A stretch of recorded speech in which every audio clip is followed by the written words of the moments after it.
Do you believe that there are other life forms out in space?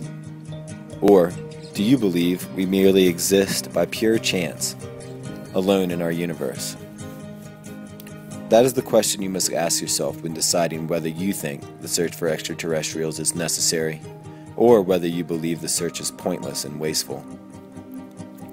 I, for one, believe that the search is more than warranted and necessary.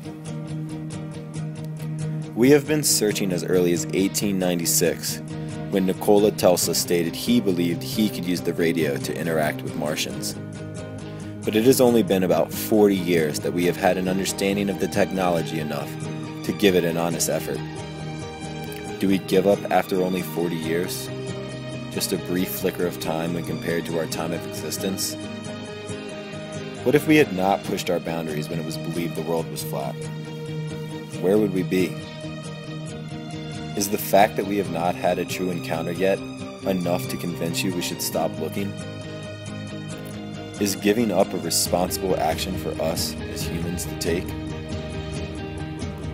Thomas Edison once said, "Many of life's failures are people who did not realize how close they were to success when they gave up." Thomas Edison tested and failed nearly 9,000 times before inventing the first commercial light bulb.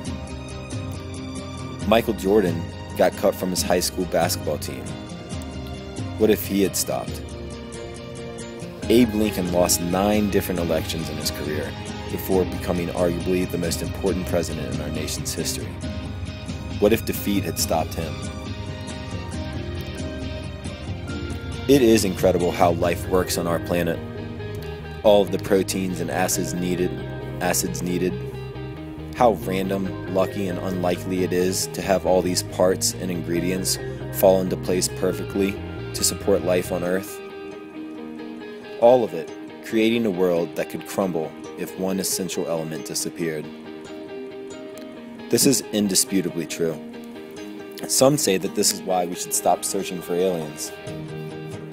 They say we must come to the conclusion that our planet is so unique that life couldn't exist elsewhere. But what if they are thinking too concretely? Who is to say that when we make contact with another life force light years away, that their physical makeup will consist of something completely defying the laws of nature on our planet?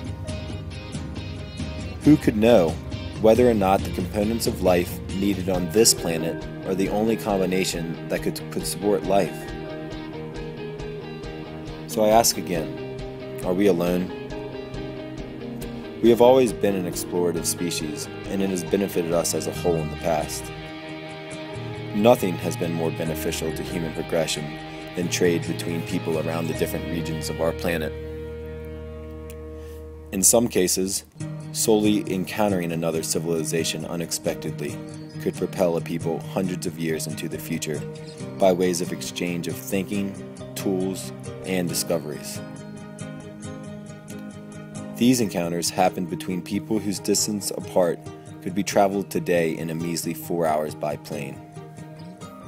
Imagine what an encounter with a life force light years away and possibly thousands and thousands of years older could do to benefit us.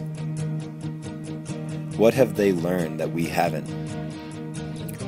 What might they use as an energy source? What answers might they have?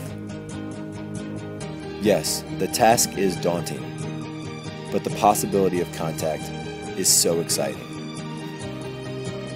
While some skeptics say that there are too many elements that make up our life-supporting environment to believe that there is other life elsewhere in our universe, I believe the sheer vastness of our universe crushes that argument. Even as close to us as one of Jupiter's moons, Europa, scientists discovered from a photograph taken that there were icebergs on the surface, and that these icebergs were sitting in what was believed to be fresh water. Freshwater ice, 6 miles thick in some spots. The Milky Way galaxy alone has over 400 billion stars in it. The newest estimates gained by the Hubble telescope estimate that there are 500 billion galaxies in the universe, each containing about 300 billion stars. Doing the math, That's a total of approximately 10 sextillion stars out there, which can be compared to just about 3 times the number of grains of sand on Earth. Each grain of sand being a possible solar system like ours, waiting to be discovered.